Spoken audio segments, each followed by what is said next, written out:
안녕하십니까, 컴패스 가족 여러분. 서로 통하는 과학 상통과학 선생 방철환 선생입니다.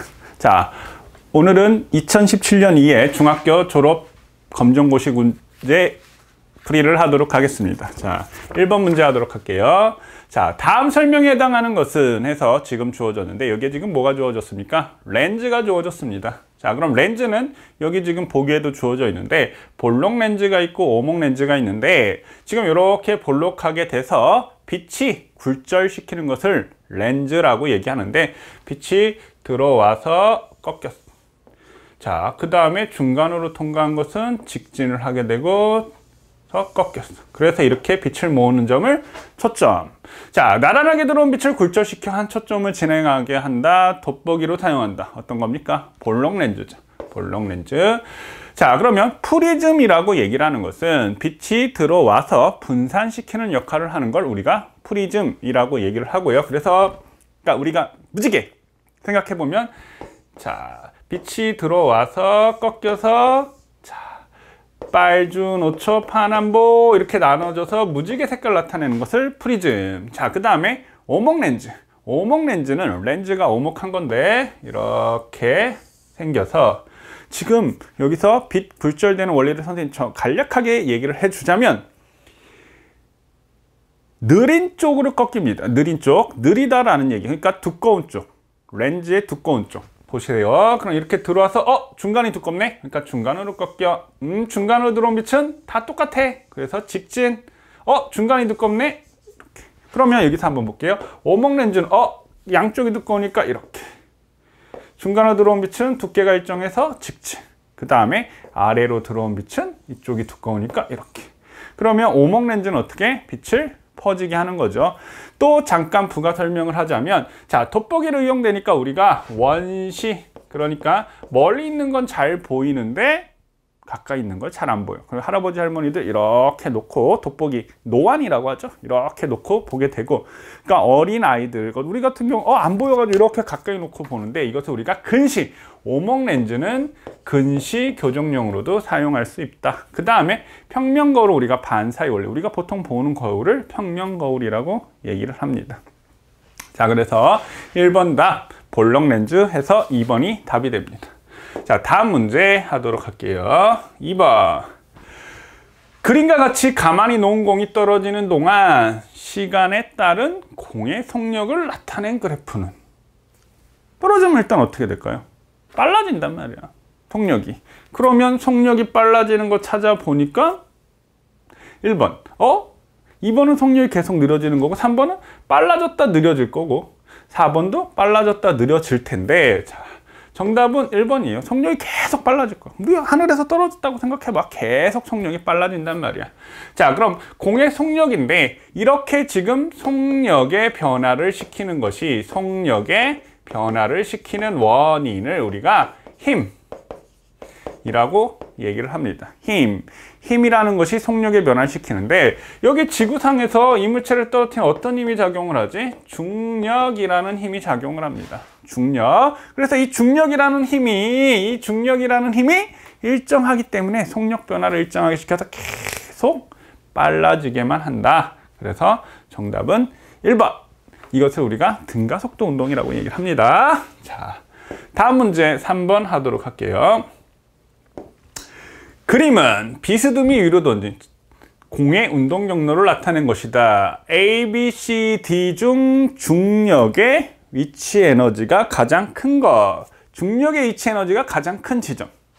그럼 위치 에너지라고 얘기를 하는 것은 우리가 포텐셜 에너지라고 얘기를 해서 9.8 mH 이렇게 우리가 위치 에너지라고 얘기를 하는데, 즉 쉽게 말해서, 자, 우리가 물체가 떨어지는데 물체를 맞았다라고 생각을 하면 무거운 물체가 아픕니까? 아니면 가벼운 물체가 아플까요? 당연히 무거운 물체가 아프죠. 무거운 물체가 떨어질 때 아프단 말이에요. 그러면 에너지라고 얘기를 하는 것은 일을 할 수 있는 능력. 그러면 물체가 딱 떨어져서, 예를 들어서 물체가 떨어져서 푹, 이게 지금 박혔단 말이에요. 그러니까 이렇게 박히는 일을 할 수 있는 능력을 에너지라고 얘기를 하는데, 위치 에너지는 무거울수록, 그 다음에 똑같은 질량을 가졌더라도 높은 곳에 떨어졌을 때 아플까? 낮은 곳에 높은 곳. 그러면 높이에 비례한다. 그래서 9.8m. 여기에 9.8m 무게에 비례하고 h 뭐에? 높이에 비례를 하게 돼. 결국에 이제 무게 곱하기 높이가 위치 에너지가 되는 거지. 그러면 이 물체가 슉 이렇게 됐을 때 질량은 일정하게 갖게 될 테니까 위치 에너지가 가장 커. 무게 질량은 다 똑같네? 그럼 높이가 가장 높은 지점이 위치 에너지가 제일 크니까 제일 높은 지점이 어디야? B가 되겠지. 그래서 2번 B가 되는 거고. 자, 그 다음에 만약에 위치 에너지가 아니고 운동 에너지로 주어졌어. 그럼 운동 에너지가 가장 큰 거. 운동 에너지는 어떻게 됐지? 2분의 1 mv 제곱. 마찬가지 질량은 같은데 속력은 그럼 누가 제일 빠를까? 그러면 A에서 지금 손에서 떨어지면서 느려졌다가 그 다음에 다시 빨라지니까 D 지점에서 가장 빠를 거니까 운동 에너지가 가장 큰 지점은 그럼 D가 될 것이고, 혹시 만약에 역학적 에너지, 그럼 역학적 에너지가 가장 큰 지점. 역학적 에너지는 뭐예요? 역학적 에너지는 자, 위치 에너지와 운동 에너지의 합을 역학적 에너지라고 하는데, 역학적 에너지는 어떻게 돼요? 보존. 역학적 에너지, 보존 없이. 역학적 에너지는 항상 보존이 됩니다. 단 공기가 없었을 때. 그러면 역학적 에너지를 만약에 물어봤다라고 한다면 모두 갖다가 답이 되는 겁니다. 자, 그래서 위치 에너지가 가장 큰 지점, 높은 곳. 그래서 답이 2번 B가 답이 될 거고요. 자, 다음 문제 하도록 할게요. 자, 그림은 전기회로에서 전류의 가와 나에 나타나는 전류의 세기의 비는. 자, 그럼 한번 볼까요? 여기에서 3V 3ohm이니까 전류계는 저항이 0이야. 그러니까 저항이 없는 거하고 똑같지. 일단은 그러면 1A가 흐르겠구나. 그러면 전하량 보존 법칙 굉장히 중요하죠. 여기에 흘러갔을 때 여기도 1A, 그럼 여기도 1A. 그래서 1대1. 그럼 선생님 한 가지 한번 얘기를 한번 들어볼게요. 자, 이렇게 되어 있는데 만약에 여기가 2ohm, 여기가 1ohm 이렇게 되어 있다라고 한다면, 자, 여기에 만약에 4V의 전압을 걸어줬다라고 했을 때 이때는 전압이 같아요. 그러면 여기에 4V, 여기에 4V가 되니까 그러면 여기는 2A. 그럼 여기는 얼마? 4A. 그럼 이쪽은 얼마? 자, 이쪽은 4A가 2A가 합쳐져서 6A가 흐르게 되고요. 그럼 여기는 얼마? 6A. 그럼 6A가 저항의 역수비로 나누어지고 전류가 나누어지고 다시 합쳐지고, 그 다음에 직렬이었을 때, 직렬회로였을 때는 전류가 모두 일정합니다. 뭐가 나눠진다? 대신 전압이 나눠진다. 그래서 정답은 1번 1대1이 답이 됩니다. 자, 그 다음 문제 하도록 할게요. 자, 소비 전력이 100W인 텔레비전을 3시간 시청하였을 때 사용한 전력량은. 자, 그러면 우리 전기에너지에 대한 원칙 3가지가 있는데 한번 볼게요. 자, 먼저 전기에너지. 자, 전기에너지는 어떻게 된다? VIT. 자, 그 다음에 전력.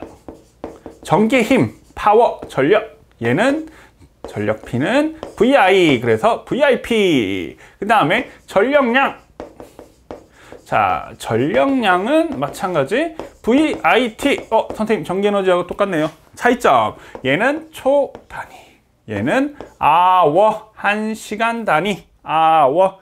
그럼 전력량 계산을 해보면, 자, 소비 전력이 100W라고 했으니까 얘가 100W, 즉 VY 값이 100W 이렇게 되고, 몇 시간? 3시간. 그러면 3시간 이렇게 하면 300W시. 자, 우리가 읽어줄 때 이거 와트시라고 읽어줍니다. 그래서 정답은 3번 300W시가 되고, 한 가지 더 선생님 잠깐 얘기를 하자면요. 그럼 요거하고 뭐가 달라요? 이렇게 얘기를 하는데, 우리가 에너지의 단위는 줄이라는 단위를 씁니다. 에너지의 단위 줄. 그럼 선생님 얘 줄 되겠네요. 줄 됩니다. 그럼 한번 보면 1줄은 1V, 곱하기 1A 곱하기 1초 이렇게 되는 거고, 전력의 단위는 와트라는 걸 쓰는데, 요거 된 거 잠시 한번 볼까요? 전력은 우리가 단위 시간 동안 작용한 힘이, 단위 시간 동안 작용한 전기 에너지를 전력이라고 하는데, 즉 시간분의 전기 에너지가 되는 겁니다. 그래서 얘는 줄 퍼 세크, 에너지의 단위 줄, 시간의 단위 세크, 줄 퍼 세크에서 와트가 되는 거고, 전기 에너지는 전압, 전류, 시간 있는데, 시간 약분되니까 전압 곱하기 전류가 전력이 되는구나, 이렇게 지금 되는 겁니다. 그럼 얘는 1V 곱하기 1A 해서 얘는 1W 이렇게 됩니다. 그럼 얘는 1시간은 몇 초예요? 3600초가 되는 거니까, 얘 같은 경우는 1V 곱하기 1A 곱하기 1시간, 1시간은 3600초. 그러면 1W시는 3600줄의 전기 에너지하고 같다. 이런 식으로 이 부분은 우리가 좀 잘 기억을 해야 되는 부분입니다. 자, 그래서 5번 답은 일단 3번이 답이 됩니다. 자, 다음 문제 하도록 할게요. 자, 6번. 다음의 설명에 해당하는 것은 이렇게 지금 주어졌는데, 보니까 금속에 열을 가하면 길이와 부피가 팽창. 열 받았더니 팽창한다네. 그러면 열 팽창. 열 팽창이겠네. 그 다음 겨울에 팽팽했던 전깃줄이 여름에는 늘어진다. 왜? 열을 받아서 부피가 팽창을 하니까. 그래서 답은 열팽창 이렇게 될 것이고, 그러면 우리가 단열은 뭐고 액화는 뭐고 응고는 무엇이냐? 단열, 열을 차단한다. 열을 차단한다. 우리가 구름의 생성 과정에서 단열, 팽창 뭐 요럴 때 우리가 들어봤을 거고, 액화라고 하는 것은 기체에서 액체로 변하는 상태 변화를 액화, 응고라고 얘기를 하는 것은 액체 상태에서 고체 상태로 변하는 것을 응고, 그래서 상태 변화에 쓰는 거고. 자, 그럼 여기 상태 변화 나온 김에 한번 상태 변화 한번 간단하게 정리를, 우리 상태 변화 이름에 대해서 한번 정리를 한번 해볼까요? 자, 세 가지 상태가 있는데, 고체, 액체, 기체. 그럼 고체에서 액체로 바뀌고, 액체에서 고체로 바뀌고, 액체에서 기체로 바뀌고, 기체에서 액체로 바뀌고, 고체, 기체, 기체, 고체 이렇게 바뀔 수가 있는데, 우리 기체, 고체에서 바뀌는 건 둘 다 뭐라고 한다? 승화라고 얘기를 하고, 기체에서 액체로 바뀌는 건 액체처럼 되는 거니까 액화. 여기 액화. 액체에서 기체는 기체처럼 되니까 기화. 그러니까 액체에서 고체는 피가 났는데 피가 굳었어. 피가 응고되었다. 응고. 응고. 자, 그 다음에 고체에서 액체는 뭐? 융해. 녹았다. 융해. 그래서 상태 변화 세 가지 우리가 기억을 해두면 좋을 것 같습니다. 자, 그 다음 문제 하도록 하겠습니다. 7번. 자, 7번 문제.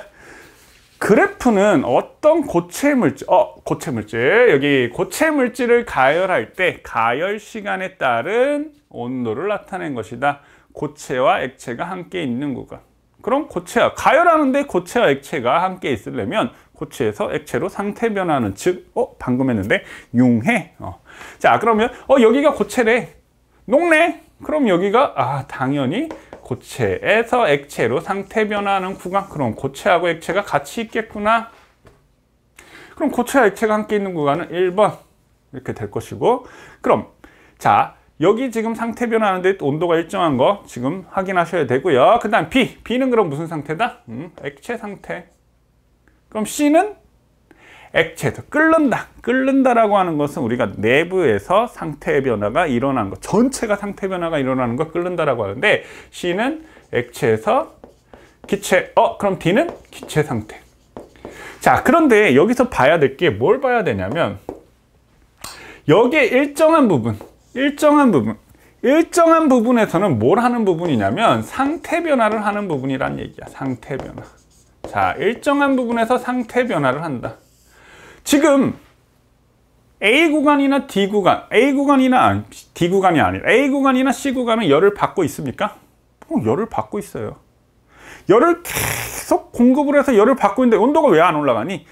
이 열이라는 놈은 멀티가 안 돼. 즉 우리는 밥을 먹으면서 TV를 볼 수가 있는데 이 열이라는 놈은 두 개를 같이 못 하는 거야. 한 가지만 하는 거야. 즉 열이라는 놈은 상태 변화를 시키거나, 자, 상태 변화를 시키거나 아니면 온도계의 눈금을 올리거나 둘 중에 하나만 할 수 있는 거야. 그럼 상태 변화를 하게 되면 온도계 눈금 올라가지 마. 아, 온도 안 변해? 그럼 만약에 온도계 눈금이 올라가게 되면 상태 변화 하지 마. 그래서 둘 중에 하나만 하게 돼서 A하고 C 상태 변화하는 구간에서는 온도가 일정합니다. 자, 그러면 전체적으로 고체, 고체에서 액체, B 구간 액체, C 구간은 액체에서 기체, D 구간은 기체만 존재하는 구간. 그래서 고체 물질을 가를 때 고체, 액체 함께 하고 있는 구간. 정답은 1번 A가 답이 됩니다. 자, 그 다음 문제 하도록 할게요.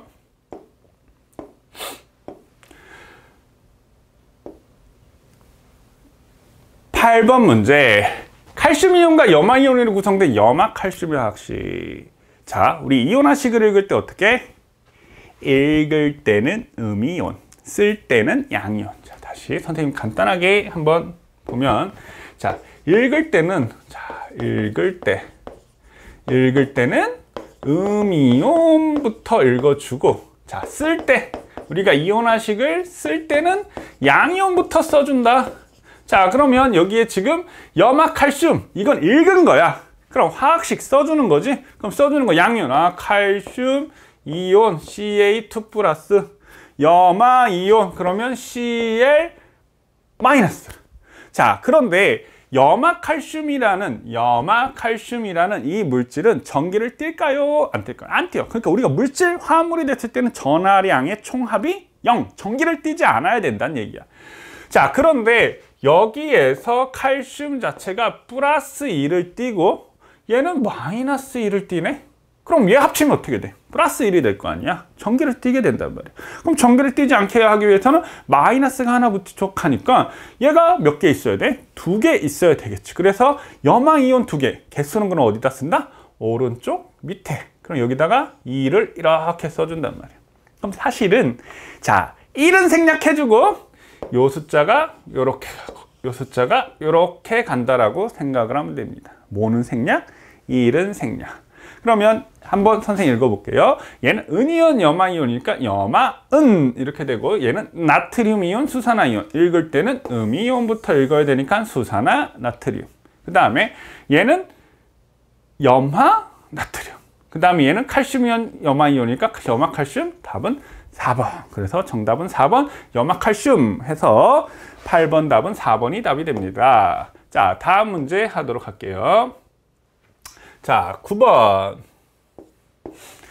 그림과 같이 서로 잘 섞여진, 지금 요거는 이제 액체 혼합물의 분리를 하는 과정인데 서로 잘 섞이지 않는 액체래. 이걸 우리가 뭐라고 얘기를 합니까? 분별 깔때기. 자, 분별 깔때기. 그 다음에 여기 뚜껑을 열어줘야 되고, 자, 이 분별 깔때기를 잠시 보게 되면 여기하고 여기가 다른데 밀도가 큰 물질은 아래쪽, 밀도가 작은 물질은 위에. 그러면 얘를 갖다가 밀도가 작은 거부터, 자, 밀도가 작은 거부터 이렇게 쏟아 나와서 쭉 나오게 되면 경계층 딱 됐을 때 이제 비커를 바꿔. 그러면 다시 경계층에 나왔을 때 이렇게 섞인 물질을 빼내고, 그럼 또 다시 비커를 바꿔. 그러면 위에 부분만 남아서 얘와 얘를 분리할 수 있는, 즉 서로 섞이지 않는 액체인데 뭐가 다르다? 밀도가 다르다. 밀도 차이에 의해서 분리하니까 1번. 자, 밀도 차이에 의한 분리, 분별 깔때기는 밀도 차이에 의한 분류 방법이다. 1번. 자, 그 다음 문제 10번 문제 하도록 하겠습니다. 다음은 물질 변화의 예이다. 기억 니은에 대한 설명으로 옳지 않은 것은. 자, 기억. 사과를 4조각으로 나누어. 사과를 하나, 둘, 잘랐네. 그냥 자르는 거. 그럼 사과 그대로 있겠네. 성질이 안 변했어. 자, 그럼 물질 변화를 볼까요? 물질 변화는 뭐로 나누나요? 크게 두 가지. 물리적 변화. 그 다음에 화학적 변화. 자, 물리적 변화는 성질이 안 변하는 거. 그러니까 모양이나 크기가 변하는 거. 그러니까 성질이 변하면 안 돼. 자, 화학적 변화는 뭐? 성질이 변한 거야. 성질이 변한 거.